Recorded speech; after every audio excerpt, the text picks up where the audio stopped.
The following podcast is intended to be of a general nature, will not be suitable for everyone, and should not be treated as a specific recommendation. We recommend taking professional advice before entering into any obligation or transaction. The information provided does not constitute investment advice and should not be relied on as such. It should not be considered a solicitation to buy or offer to sell a security. Right, welcome back to the Beyond the Boardroom Podcast with Matthew Douglas, the Professional Advisors UK Advice Firm of the Year for 2026.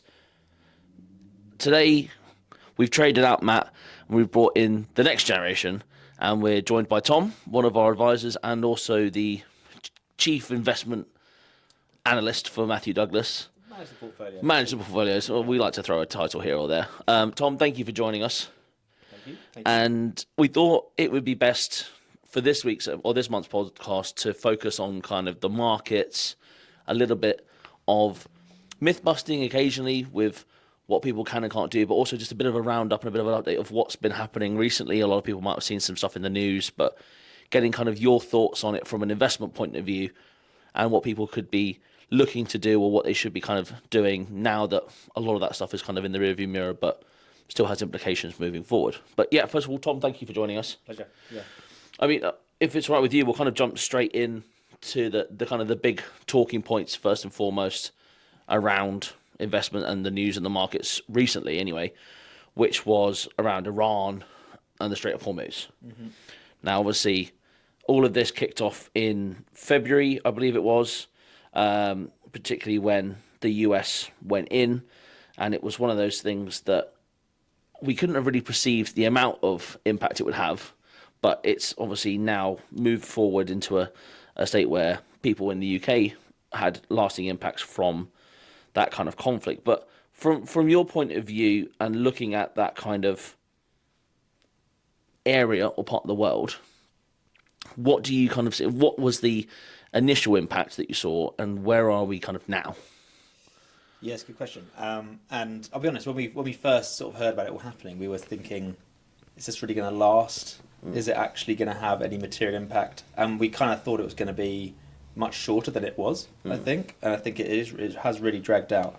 And so since it's sort of been dragged out, it's sort of definitely affected things. I mean, I know that we're it's probably going to affect the sort of interest rates and inflation as well. Yeah, I think it's somewhere that it added about 1% to UK inflation in the end. Yeah, so that's helpful. So thank you for doing that, Mr. Trump. But yeah, I mean, that wasn't his reason for going in. He has his own reasons, which we may disagree with. We may agree with them. I don't know. It depends who you are. But what am I going to say? I think one of the things that was a big thing, and for most people working every day, the bit where they felt the most pinched was at the petrol stations and at the pumps.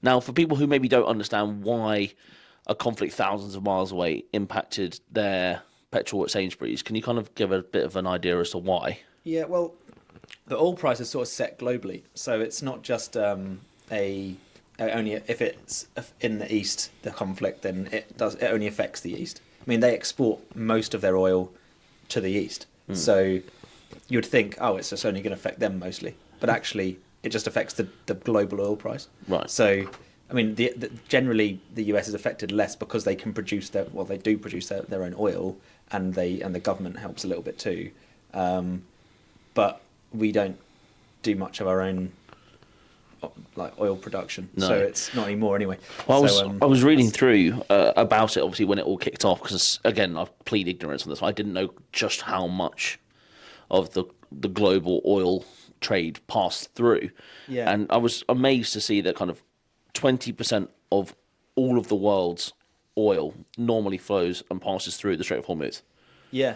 So cutting that off from the world for, what was it, 2 weeks, 3 weeks, where they had it's been a while. As well as it was late Feb, wasn't it? Where the start of the conflict was. So, yeah, it's been a good while, with 1st of May. And then they were saying the crude oil surged more than 55% or something since the start of the war compared to now, and I think it peaked at $120 a barrel. Yeah. And I mean, so obviously now you look at it and you look at petrol stations, and so just for example, like a diesel's gone from 160 to 195. Yeah.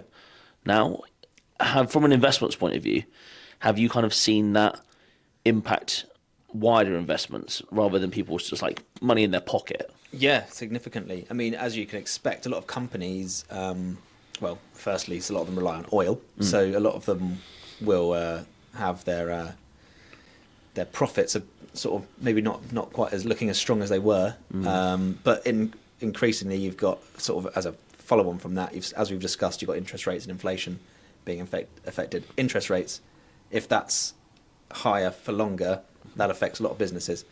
A really good place for businesses to grow, like ones that want to expend money on themselves to grow their business, they are able to do so more efficiently when it's got a lower interest rate because it's borrowing cost. Yeah. So it's if interest rates are high, it's not good for that. So some of these growth companies will not grow as quickly as they could have done possibly, and that's why a lot of their share price will be affected.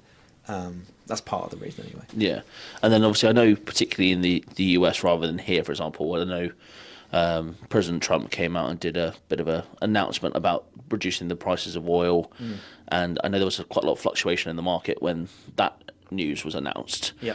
Just a quick, I saw it, and I don't know if you saw this, but there was something about $580 million in bets that were placed about 15 minutes before that announcement video came out about the prices of oil going down. So people bet on oil futures and the price of oil going down. So it's one of those things that there's always an opportunity for people to make money, but how ethical that is, I don't know. I know the Financial Times are investigating it still, but it's just one of the things that the people will try and make money on anything nowadays. Yeah, well, at least there wasn't insider trading in that incident. No, definitely not. We could, yeah, a big wink. Obviously, don't take our word for anything. But I mean, so of recent times, then obviously we look at the markets in a wider spread. Yeah, and there's definitely been some market winners recently and losers, particularly in. I know obviously we talk a lot about the US just because of the size of the market over there, and you talk about the Magnificent Seven and what the work that they're doing and the value that they pop up the US economy and therefore kind of the global stock market. But one of the big trends obviously is around AI. Of course. Now, as a normal human being that isn't involved in the tech industry or someone who works 9 to 5 and it isn't involved in finances, has the bubble passed? Like, if people aren't invested, have they missed that bubble now, or is there still kind of opportunities for people to get involved with the investing in the AI? Yeah, well, remember this is just my opinion, but I think there's a good long way to go with this. I could see this going for another year or two, possibly. If we go off sort of previous bubbles, this has not been that long yet before it's burst. So it's very possible that we're just on the upward slope and we're going to keep going that way for a little bit longer. I mean, it could be different to that. I mean, there could be other unforeseen things that happen, but I think we can all see that AI has disrupted everything, or at least most things. Most industries have been disrupted by it. Like, I would be surprised if anyone watching this video who's working in any industry isn't now using AI. Everyone is. So it's one of those things, isn't it, that it's terrifying if you don't understand it. But actually, once you take the time to understand a little bit more, I think you have to be looking at adopting it in some form. It's obviously not about replacing people. I think that's where people get it confused sometimes. But if you can use it to become more efficient or use it to take out laborious tasks, then it can save you so much time. Yeah, well, even as a business of ourselves, we're looking at the ways we can, any point of friction in your processes, you can use AI to possibly oil that or just do the job that you would have spent hours doing yourself. It could be something completely mundane, and it usually is something completely mundane, but you can now get an AI to do it. It's even something simple like we used to have someone taking minutes in meetings. There's no point now because you just put a recording, it gives you a summary and everything transcribes, and you can then do whatever you like with that. You can add articles to it, and it can describe or can, I don't know, it can explain things. I don't know. It can do so much, but that's only like a small part of it. Like it's so much more in depth than what we see as a population. I mean, it's much more advanced than we see.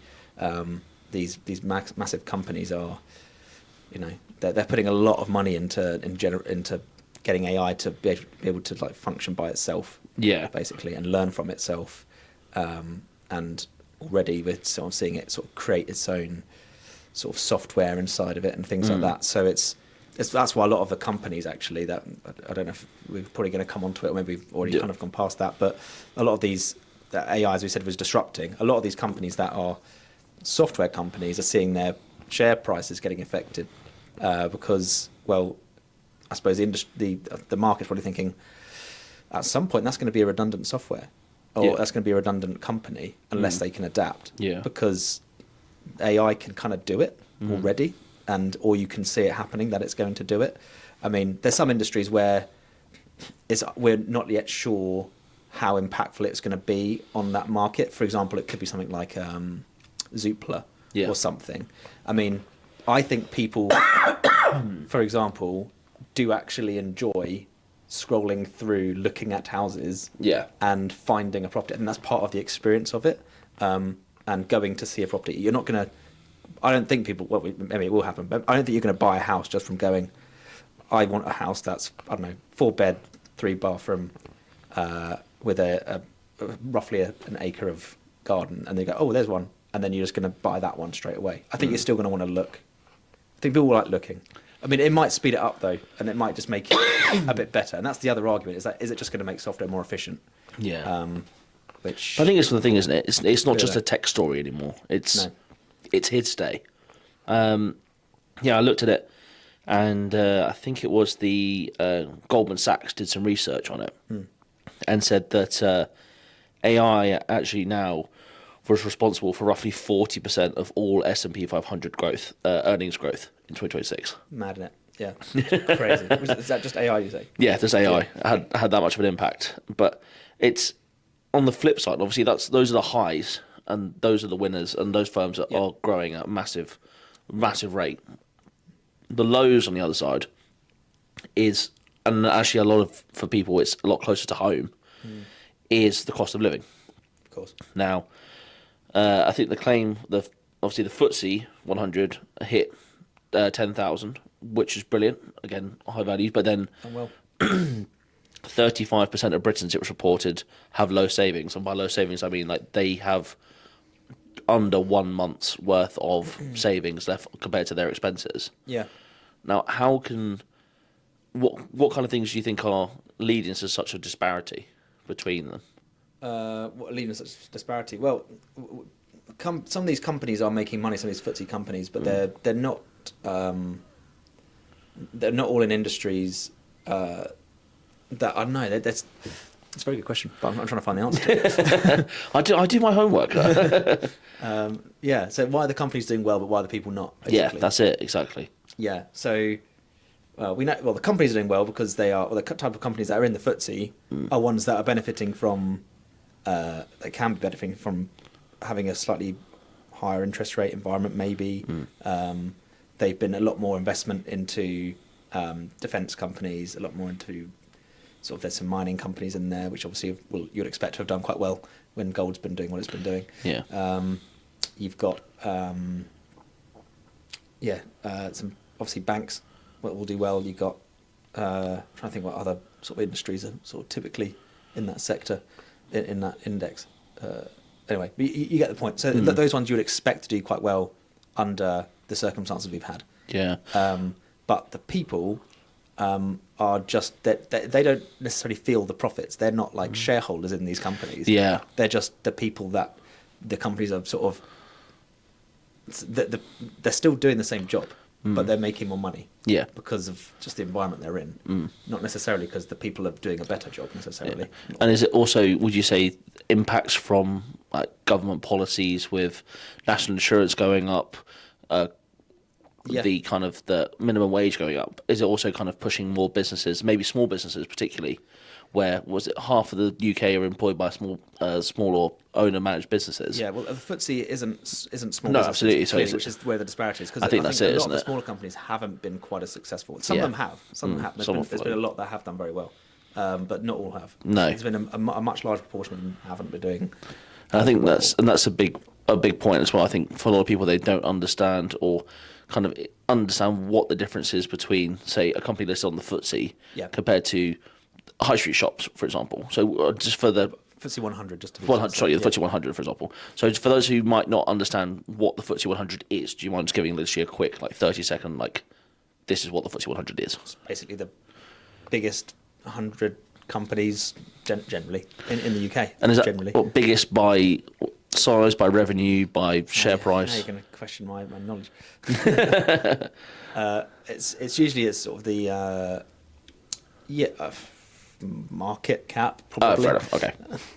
No, that's fair enough. It's just that, really. Yeah.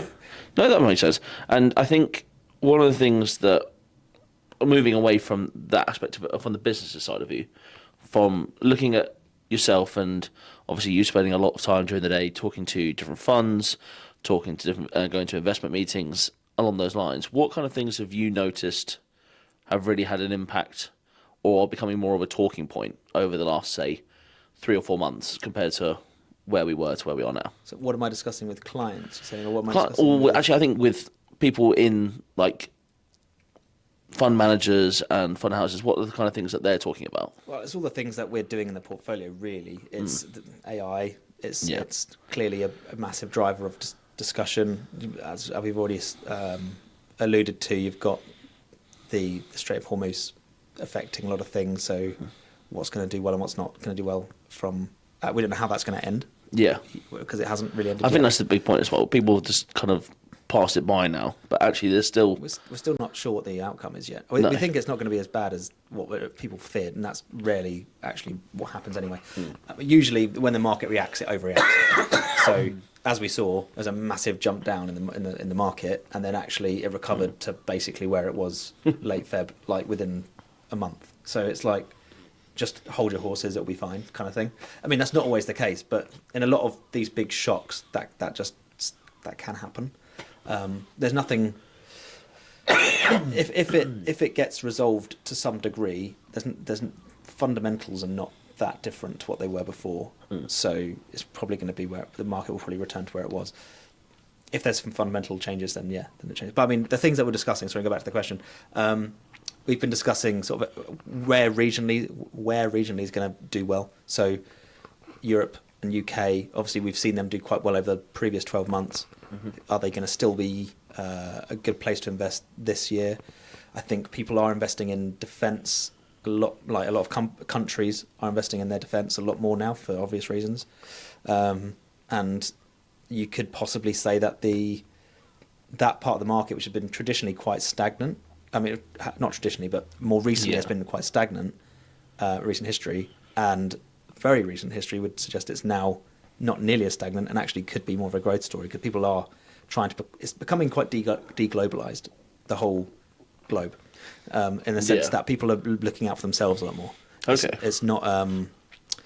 You've got to protect your own borders. I mean, border control is clearly a big discussion point politically, as we know. We don't go too far into that, but that is a big discussion point. Yeah. And I think it's a discussion point for pretty much every country, really, at the moment.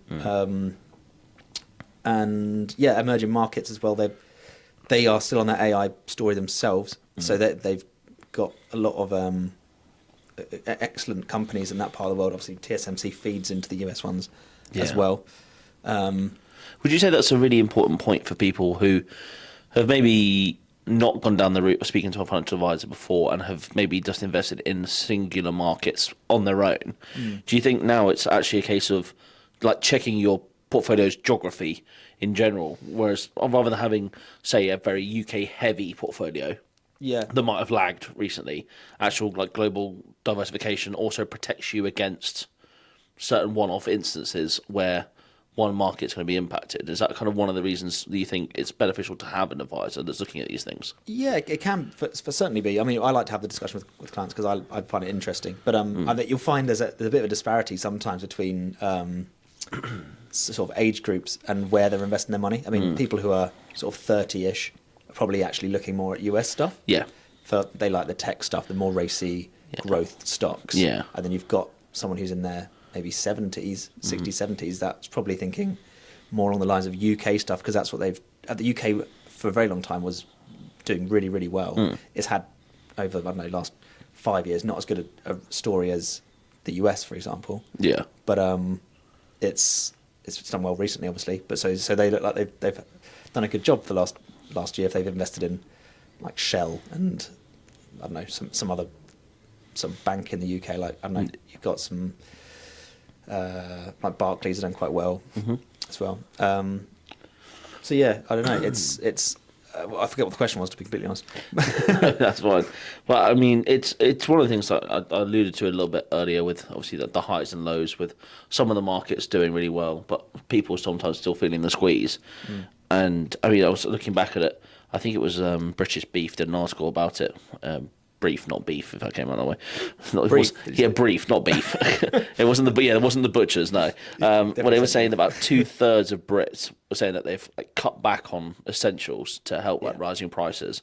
But obviously for professional services clients, it may not be like a day-to-day hardship, but it's squeezing the discretionary wealth and kind of creating a bit of anxiety around financial planning. Now, I know we talked about it. If you're going through in your bills and you've got £50, £100 of, let's say, discretionary money that you aren't essential, are you still recommending to people? Obviously, I take with a pinch of salt that everyone's a little bit different and they should go and speak to an advisor before doing anything, and obviously don't take our words as gospel and investing in anything you hear us talk about.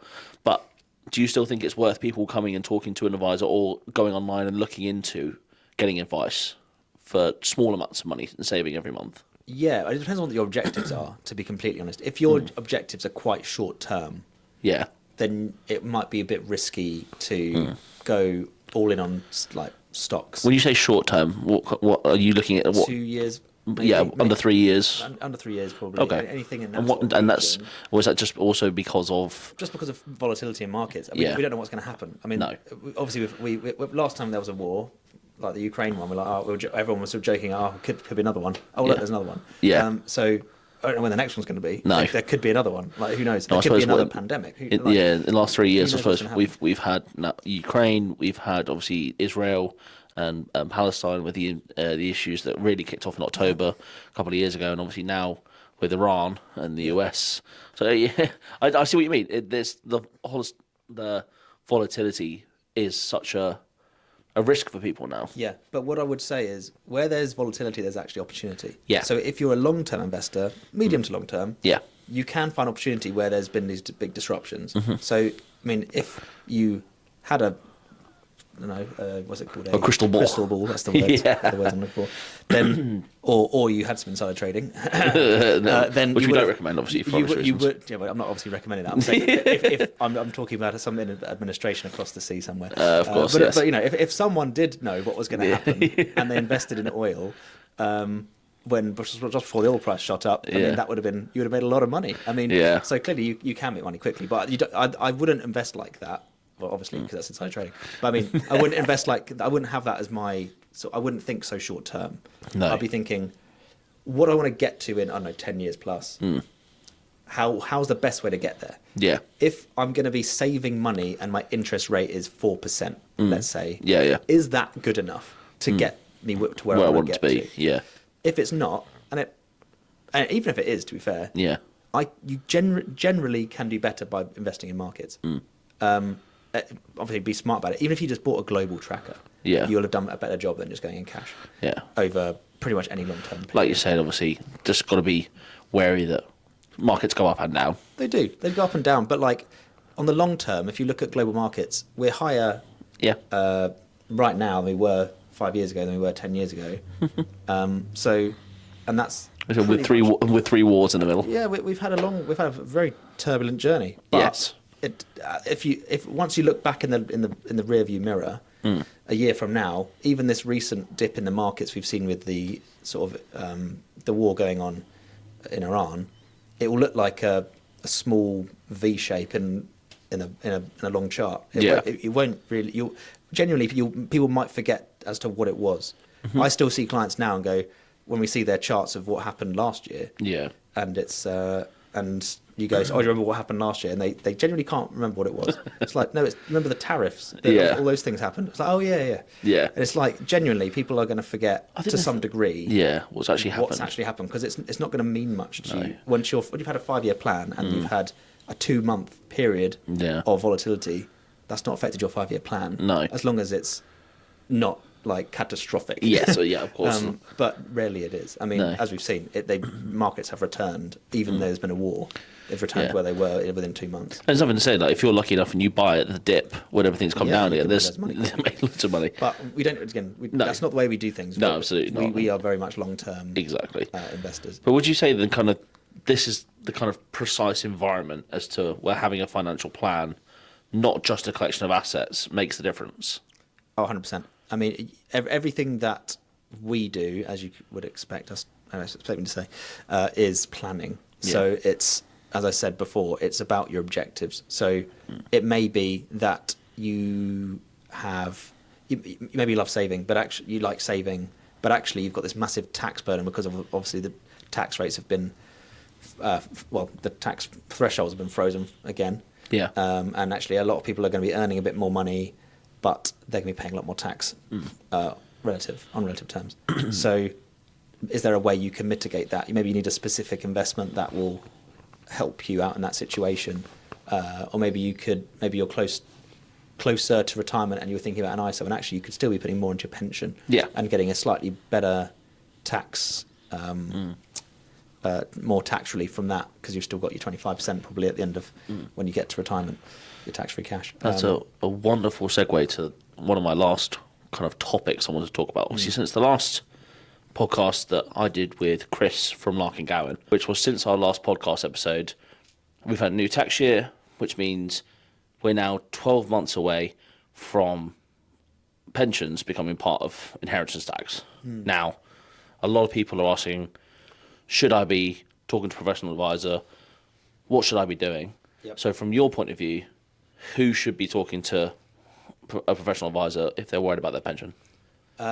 I would advise anybody to do it anyway, even if it doesn't actually become an issue. The main thing to note, whether it will be an issue, is to look at your nil rate bands and residential nil rate bands and actually see if that change does even affect you. Because for a lot of people, it still won't. Yeah. Obviously, it will affect a lot of people. Yes. And a lot of people that we look after definitely have been affected by that change. Yeah. And an advisor will be able to give you the tools, well, the advice and the tools on how you can navigate that. Yeah. Because there are ways you can save tax. There are plenty of ways of doing it.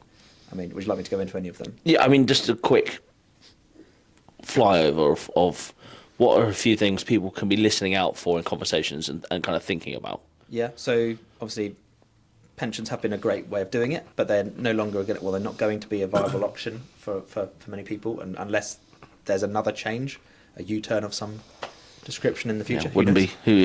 That'd be unusual, wouldn't it? Insider trading on bets on that one. Yeah, but then we've got you can do trusts, which is probably the most commonly thought of way, other than gifting. Gifting's the most commonly thought of way. Yeah. You've got your trusts, which are effectively like a gift anyway, because you're just gifting to a trust. And then you've got people are using life insurance products now. Yep. So you can have a regular payment into a life insurance bond or something, and you could put that in trust as well. That can be written into it. Yeah. Which actually means you could get some money paying into your estate on death, which pays off the inheritance tax bill. Yeah. So that's one way that some people are doing it. The other way, which we're using quite a lot, is to use business relief investments. Yep. So a lot of people have heard about the farmers, or saw the farmers getting annoyed earlier, was it last year? Yeah, I think it was kind of around not long after the first announcement came in, but it was then really kind of kicked into gear. I think it was about February last year. Yes. When they were doing all the protests. So yeah, it was early last year. But anyway, it was about sort of their relief on their property. So on their land and property. So agricultural relief. Yeah. But that's still relevant for businesses as well. So agricultural relief, business relief, it's all part of the same thing. And yeah, people can benefit from that if they know how to do it. So an advisor can help you do that. So you don't have to have a company to do it. You can get advice from an advisor, which can advise you to invest through a company that would benefit from that. Okay. And that can save you inheritance tax. Yeah, there you go. Well, Tom, I'm going to hold you there, because otherwise people are going to just sit and watch this and not come and talk to you. Yeah. So thank you so much for coming on, though. I'm sure we'll probably get you back on to do some shorts, kind of talking about the updates, if anything changes in the market. So keep an eye on the rest of our socials. But for the meantime, Tom, thank you so much for being on today. My pleasure. Obviously, just a reminder, anything we talk about here with investments is to be taken with a pinch of salt. Obviously, for your specific circumstances, talk to a professional advisor, because your circumstances might be different to that, or if that of a perfect world as well. Obviously, on the time of filming, this is what's relevant now, but in the future, again, these things can change and likely will change in some cases. So be sure to consult with what the legislation actually says at the time, not just watching a YouTube video and taking what's said as gospel. But from us, that's everything. Tom, thanks again for joining me on this episode of the Beyond the Boardroom podcast from, again, the UK's top IFA firm as per professional advisor. And we'll see you next month. Thank you, and see you. Done. There you go. I was looking at, I'm sure there's a bit in there when I fumbled. I can see the... The following podcast is intended to be of a general nature, will not be suitable for everyone, and should not be treated as a specific recommendation. We recommend taking professional advice before entering into any obligation or transaction. The information provided does not constitute investment advice and should not be relied on as such. It should not be considered a solicitation to buy or offer to sell a security.